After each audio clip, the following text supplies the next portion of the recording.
Well, good morning, ladies and gentlemen. This is the old captain coming to you live from Crooked Creek for this week's Crooked Creek Hymn of the Week. Now, today I'm sitting in what I call my office. I'm down here at the dock, and rather than be in the canoe, I decided I'd sit here in my rocking chair this time and share with you my thoughts and my song of the week. We have just completed the book of Genesis. We have gone from the creation all the way to the end of Genesis, where Jacob dies, Joseph dies, and that concludes the book of Genesis. And it's an incredible journey, and I have learned so much, and I have learned to appreciate God's Word even all the more. There's two or three things that I want to highlight today of our study, and they may not be in sequence to you, but there are three outstanding things that I will always try to remember about our study. And the first one we find in Genesis 15, beginning at verse 13. God is making a promise to Abram. Now, Abram becomes Abraham, and then the patriarchs are Abraham, Isaac, and Jacob.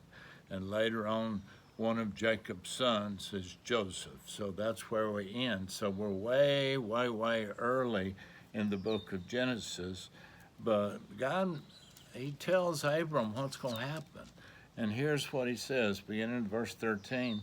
Then he said to Abram, know certainly that your descendants will be strangers in a land that is not theirs, and will serve them, and they will afflict them 400 years. And also the nation whom they serve I will judge. Afterward they shall come out with great possessions. Now as for you, you shall go to your fathers in peace. You shall be buried at a good old age, but in the fourth generation they shall return here, for the iniquity of the Amorites is not yet complete. God is telling Abraham, that his descendants will come to this foreign land, which we find out later is Egypt, that they will be there for over 400 years. From what I've read recently, it was more like 439 years. And then they will be delivered and allowed to let go and allowed to take possessions with them. Well, we're going to way fast forward to Genesis 49. And in Genesis 49, Abraham has died, and he's buried back in Canaan in that particular cave that he had bought from the Hittites. Isaac has died, and he's buried in the same cave. Jacob has died, and he will be buried in that same cave. But in 49 and 50, Jacob dies, and then in 50, his son Joseph dies. But before Jacob dies, he has his sons sort of parade in front of him from the oldest to the youngest. So he starts with Reuben, he goes through all the sons and ends up with the youngest, who's Benjamin. But about 3/4 through the lineup, he comes to Joseph. And this is what is said about Joseph. And this is talk about a legacy, talk about something that you would want to be said about yourself. He's describing his son Joseph, beginning in verse 22 of chapter 49. He said, Joseph is a fruitful bough by a well. His branches run over the wall. You remember bough, when the bough breaks, the cradle will fall. A bough is a branch, an arm of a tree.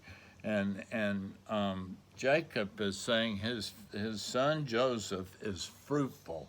He is fruitful as if he were planted by water, planted by a well, kind of like Psalms 1. His branches run over the wall. I mean, he's just bubbling over with produce, bubbling over with his faith and his love for the Lord. And just such a compliment about Joseph. And although he has opposition, verse 23, it says, the archers have bitterly grieved him, shot at him, and hated him, but his bow remained in strength, and the arm of his hands were made strong by the hands of the mighty God of Jacob. Said even though Joseph faced opposition primarily from his own brothers, but even with that, his dad says his bow remained in strength, and the arms of his hands were made strong by the hands of the mighty God of Jacob. Oh, to have that said about you and I. What a wonderful thing to be said. What a eulogy. What a wonderful thing to be said that even though he faced opposition, he was still overflowing. He was still effective. He reached people for the Lord because his love of God just abounded and overflowed out of his heart. And that's just the coolest thing. What a great description. Well, toward the end of chapter 50, we see that Joseph passes. Now, as you know by now, Joseph was high ranking in Egypt. He was only second only to Pharaoh himself. So before he dies, he calls in his brothers in chapter 50:24. This is the end of the book of Genesis. And he says, I am dying, but God will surely visit you and will bring you out of this land to the land of which he swore to Abraham, to Isaac, and to Jacob. And that's just repetitious of what God had promised Abram way back in chapter 15. But he says, then Joseph took an oath from the children of Israel, saying, God will surely visit you, and you shall carry up my bones from here. So Joseph died, being 110 years old. They embalmed him, and he was put in a coffin in Egypt. So you think, well, he's died, and then just in a few years, he's taken back to his homeland in Canaan. Few years? Hardly. You remember what I read in Genesis in the early part in 15, it said that you will be here for 400 years, and then you will be released to go to your homeland. Joseph was embalmed, and so his body, his bones were intact. And so he did indeed get taken back to his land, but it wasn't his brothers who did it. It wasn't his children who did it. It wasn't his children's children who did it. We will find out in Exodus 13 that God sent a very special man to Egypt to lead his people out, and his name was Moses. In Exodus 13:17, then it came to pass when Pharaoh had let the people go, that God did not lead them by the way of the land of the Philistines, although that was near. And on down to chapter 19, it says, and Moses took the bones of Joseph with him, for he had placed the children of Israel under solemn oath, saying, God will surely visit you, and you shall carry up my bones from here with you. Now, folks, 400 years to God is like a vapor. It's like a good sneeze. It's nothing. I mean, I'm 71 years old, and I know I keep repeating that because I can't believe it either. But, my 71 years, at times it seemed like, boom, how did that happen? So quickly. But to God, 71 years, 400 years, 1,000 years is like nothing, because He knows the beginning from the end. He always has been, he is, he always will be. And it's just amazing how he led all of this from behind the scenes. And I'm just silly enough to think that he leads us from behind the scenes if we will put our trust in him and if we will follow him.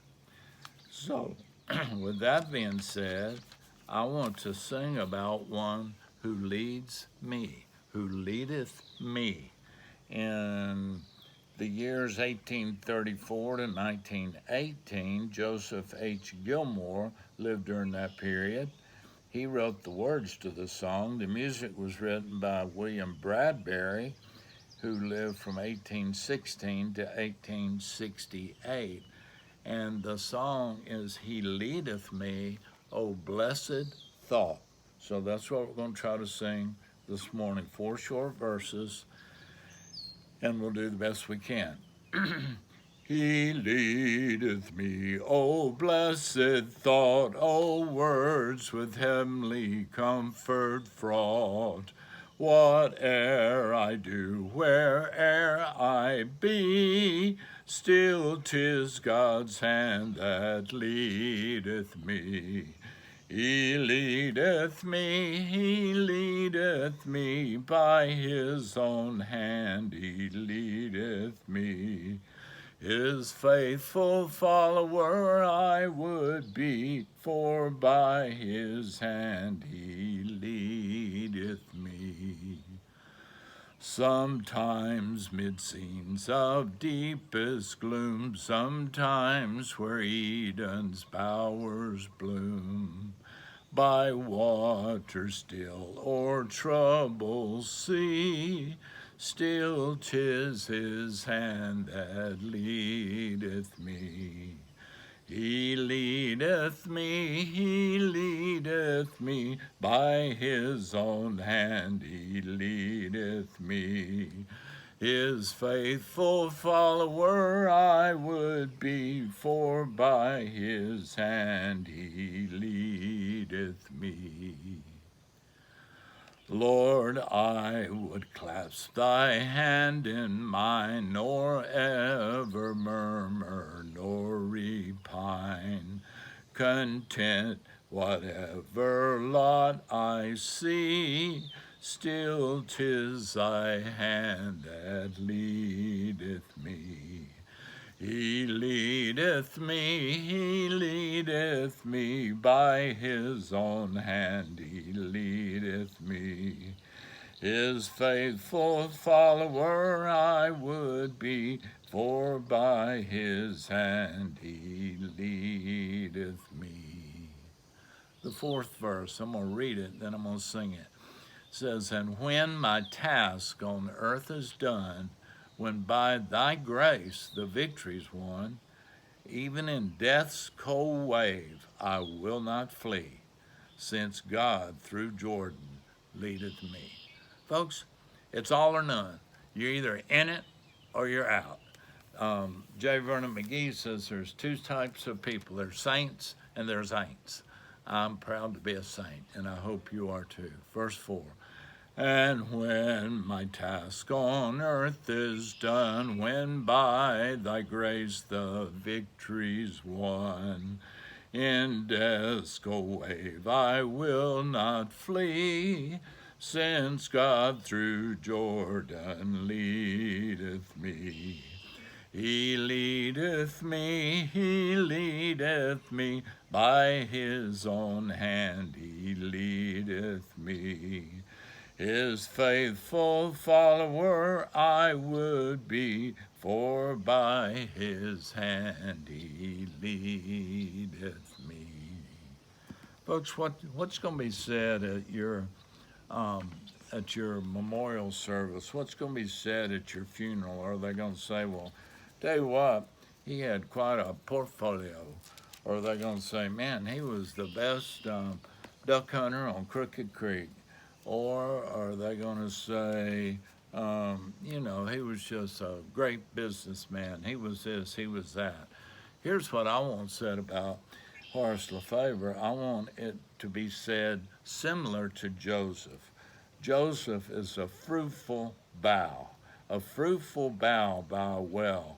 His branches run over the wall.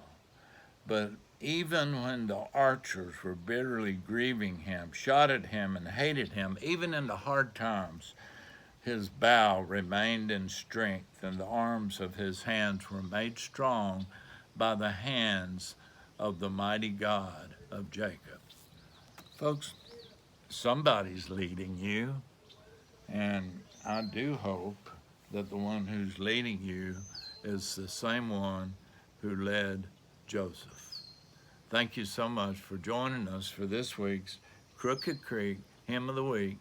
I hope you have a great week. You take care. God bless, and we will see you next time.